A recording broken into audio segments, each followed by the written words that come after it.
George Lyon, Liberal Democrat MEP for Scotland. Rules that have been voted through today in the European Parliament. What will they mean for doctors and for patients in Scotland?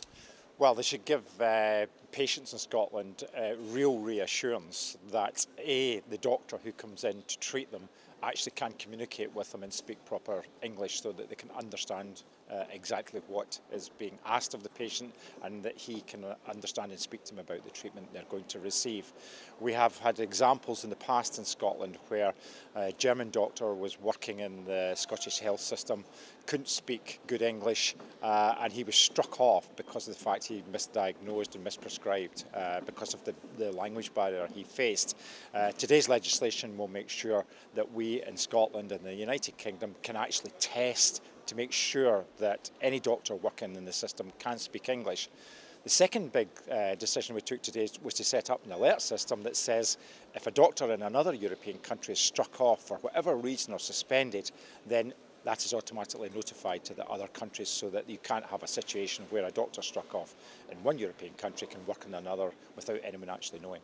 So picking up on that first point, in that particular case, as I understand it, the doctor was struck off, as you say, as a result of misdiagnosis. So these new language rules that will come into force, will that mean that these issues can be dealt with ahead of time? So instead of the doctors practicing and then causing problems, that there'll be notification beforehand that their language skills might not be up to scratch? Absolutely. What it does is make sure right at the beginning of their employment by the health service, they're actually able to test them to see whether they can communicate with the patients they're going to treat. And that seems to me complete and utter common sense. How can you prescribe or treat patients when you can't actually communicate with them effectively? So this actually gives a huge tool to the health service back in the United Kingdom to make sure that the doctors who are working in the system, regardless of where they come from, can actually communicate properly with their patients.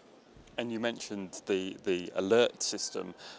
How important is that in practice? Presumably there have been cases where lives could have been saved with this kind of system in place. Absolutely. There's quite a number of examples of doctors who ended up in the UK health service practicing and it was found out after a period of time they'd actually been struck off or were suspended in another country, and there was no mechanism to make sure that that information flowed freely around the other member states of Europe. Today we've legislated to make sure that if any doctor is struck off or suspended, that will then be notified around the system, and it shows that in Europe you can actually have a system whereby you can have absolute assurances that member states have the powers to make sure that the doctors working in the system can communicate with the patients and that they've not been in trouble anywhere else. It's also good news for Scottish doctors who want to practice abroad in Europe as well, because that's the other side of the story, that they'll be able to practice freely around Europe and okay, they might have to meet language skills in these countries, but it does give them tremendous opportunity as well.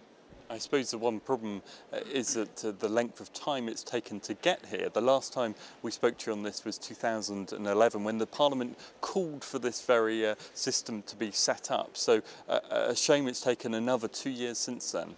Yeah, and that's a problem with the parliament. Any parliamentary systems actually getting the idea from fruition to implementation. I think we've done relatively well in getting it through in a 2-year period.